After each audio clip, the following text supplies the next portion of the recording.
How many times can I say books in one video? Hello, I'm Charlotte and this is Books and Bargains.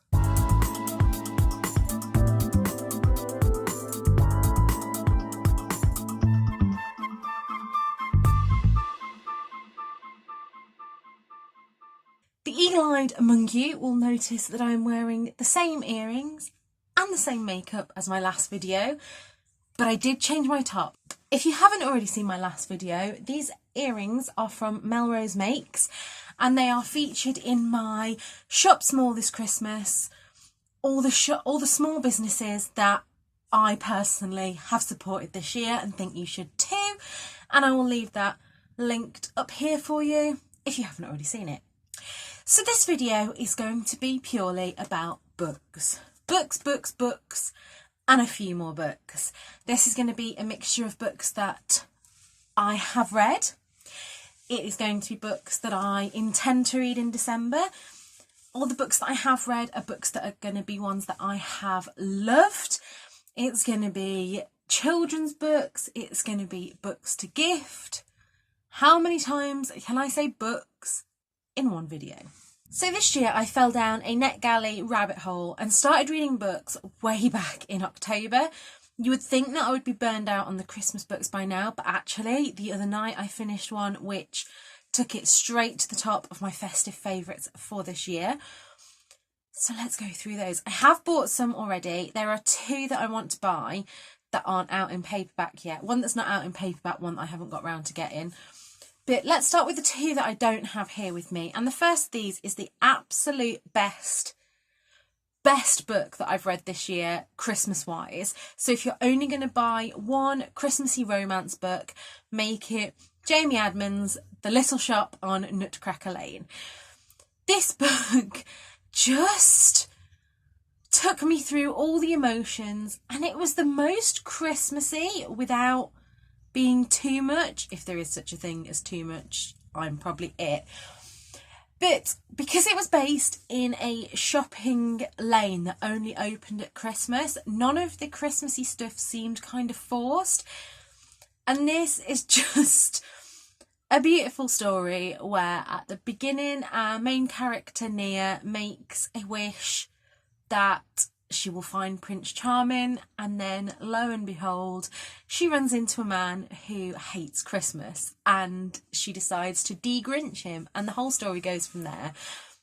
I've mentioned it before, it will be in my wrap up, it has been in my books I'm looking forward to video. Just buy this book, okay? The second one that I don't have with me, I didn't know whether to include it because it's not strictly a Christmas book, but yet it is, and that's Tom Ellen's All About Us. And this is a book where right at the beginning our main character, whose name escapes me, is sitting in a bar, and I think it's Christmas Eve, and he's just not sure what to think of his life. He's having a bit of a mare and he wants to talk to his best friend about it, but he realises they kind of have that barrier between them, so they don't really talk about mental health. And he's overheard by a stranger who gives him a watch, and he doesn't think anything of it until he goes to bed and then wakes up in his university dorm and is reliving past moments from his life. It's a little bit like Christmas Carol in that he's reliving these moments, and in every moment he sees something that he didn't see the first time round. And yeah, I really enjoyed this book. Now on to one that I am currently reading, and that is The 12 Dogs of Christmas by Lizzie Shane. I'm loving this. Basically, Pine Hollow is a small town. I always love any book set in a small town, and Ali, our main character, has returned to help her grandparents over the Christmas holiday by taking pictures in their dog shelter when she finds out the funding is going to be cut to the dog shelter, and she knows that she has to do something about it. And so finding these dogs a home before the holidays is the premise of the book. I am only this far through, but I'm really enjoying it. On to another book that I loved this year, and that was Sarah Morgan's One More for Christmas.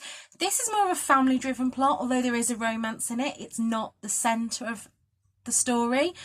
This is an art copy, so the cover does look slightly different, so I'll pop that here. What can I say? I've said before in these videos, Sarah Morgan is the absolute queen of writing family dynamics. This is told from the perspective of 3 different members of the family, and right at the very beginning, Gail has an embarrassing accident at work.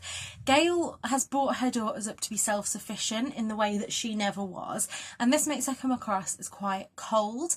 But when the accident happens, the first thing she wants is her daughters.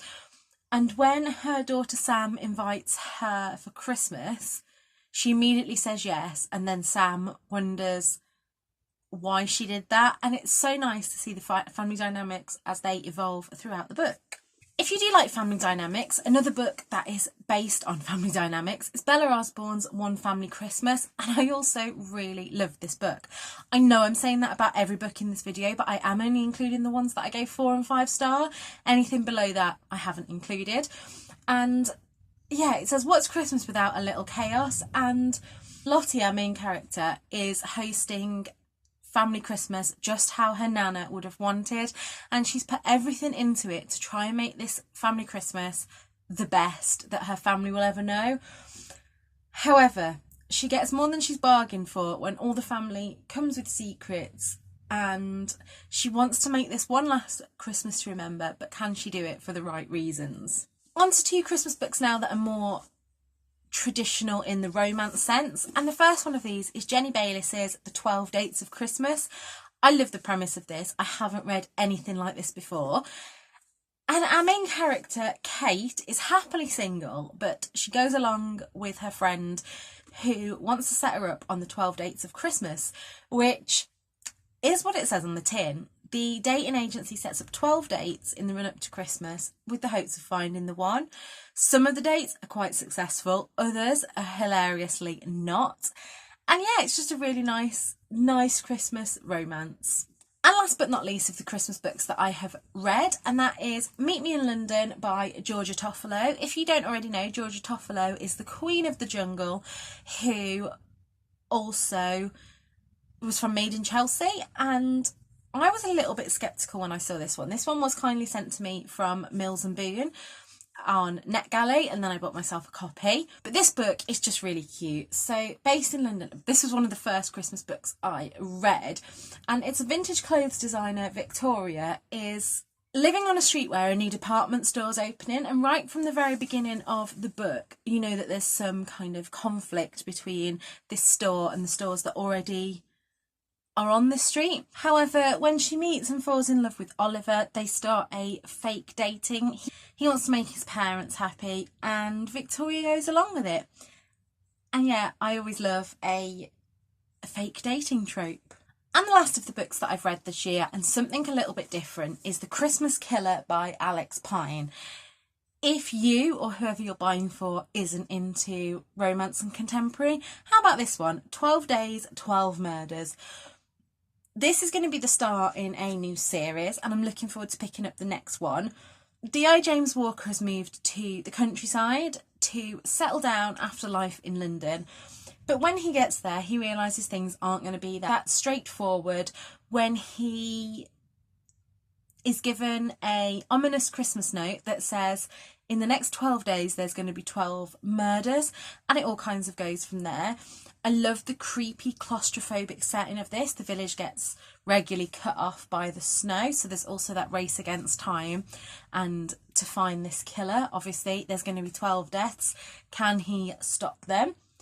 And yeah, just really enjoyed this. I even did work out partway through who the killer was, but it didn't stop my enjoyment of this one, and that to me is a sign of a really great book. The next little pile of books are all on my December TBR, and they're all Christmas books that I'm really looking forward to reading, but can't tell you all that much about because I haven't read them myself yet.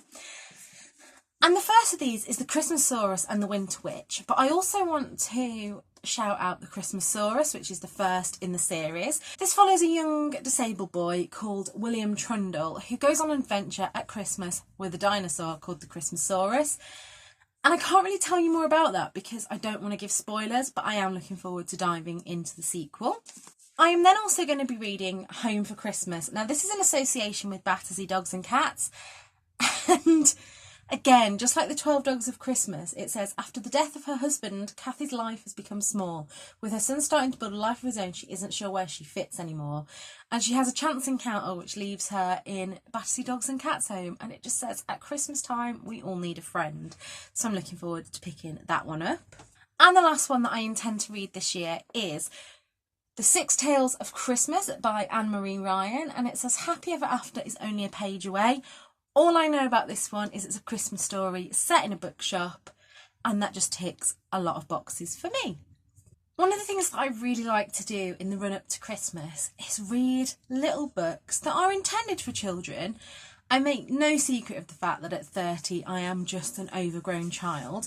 So what I thought I'd do is I'd share with you my collection from, I really started this last year. I used to have these books when I was younger and decided to rebuy them, and then show you the ones that I've added to the collection for this year. So last year's ones were all bought from charity shops, and I have Mog's Christmas Calamity, which is just such a gorgeous little story, and everybody loves Mog. I have this edition of 'Twas the Night Before Christmas with these gorgeous illustrations, and I have this edition of the Nutcracker, again with gorgeous illustrations. And I tend to read, I read these all last night and then I will probably pick them up during the month and probably read them all again on Christmas Eve. And then to add to my collection this year, I found How the Grinch Stole Christmas by Dr. Seuss, and as you can see, that again has gorgeous illustrations, and I picked that up from the Leicester Hospital's charity shop for 50p. So these are the kind of books that I would definitely recommend treating yourself or just looking out throughout the year. And then one that I bought myself and Tom, I do have another one of these on the way, but it hasn't arrived yet, and I bought us Kim Smith's Elf. Now I'm just going to show you the back of that so you can see how gorgeous the illustrations are, and it is just the movie in book form. And the minute this arrived, me and Tom both read it and loved it. And also on the way is Kim Smith's illustrated Home Alone, so I look forward to getting that. And then two that were kindly sent to me this year. The first one is this gorgeous copy of Chitty Chitty Bang Bang, and this is newly released, and it's just got these gorgeous illustrations. It's not too wordy, so that is one that could definitely be enjoyed by all the family. And then this one, The Robin and the Reindeer. And so it has these gorgeous illustrations, but one line especially from it just stands out, and it says, "The robin dipped his head. Oh, the world is very big," he said wisely, "but it's all yours if you're brave enough to find it." And I just thought that this was gorgeous. All of these books, there will be a bookshop.org link below if you want to buy any of these. So now we're kind of moving on to gifts. Like I say, any of these books could be as gifts, but I don't want to put too many just Christmassy books in here, because obviously if you're buying them as a Christmas gift, sometimes you don't want people to have some of these books. You'd want to give them in the run up to Christmas, whereas the ones that I'm going to show you next could all be given as Christmas presents.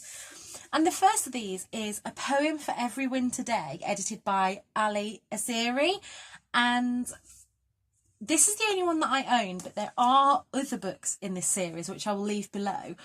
And it is what it says on the tin.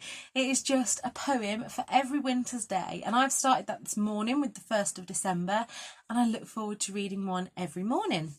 I also read this year The Bookshop Book by Jen Campbell, and I think this is definitely a gorgeous gift for any book lovers out there. This goes all around the world with different bookshops, and because of this book I've visited some fantastic bookshops this year that were mentioned in here, such as Scarthin Books. I would never have known of without this book, so this is definitely a gorgeous book for the book lovers in your life. And I also have The Gifts of Reading, which is essays on the joys of reading, giving and receiving books. This, I believe, is newly published this year. Yeah, this is newly published this year, and a minimum of £1.35 from the sale of this book is paid to Room to Read, so buying this helps charity, and again, another book that I think that any bibliophile in your life will love. What we're talking about charity, you know that I am a massive charity shop fan and second-hand fashion, and I do Normally I would sit here and be like, go out, go charity shopping, support the charities. However, I know that this year it's a little bit hit and miss. However, there are a lot of charities that are selling online, and I will leave these links below. But one book that I wanted to point out to you is Knickers Model's Own, A Year of Frugal Fashion by Caroline Jones. If you don't know who Caroline Jones is, she's on Instagram as Knickers Model's Own, and I'll leave her links below. And she went on a mission to spend a whole year of wearing just second-hand fashion. And in this book, she talks through all her outfits. This book gives proceeds to, it's 100% of the proceeds go to Cancer Research UK.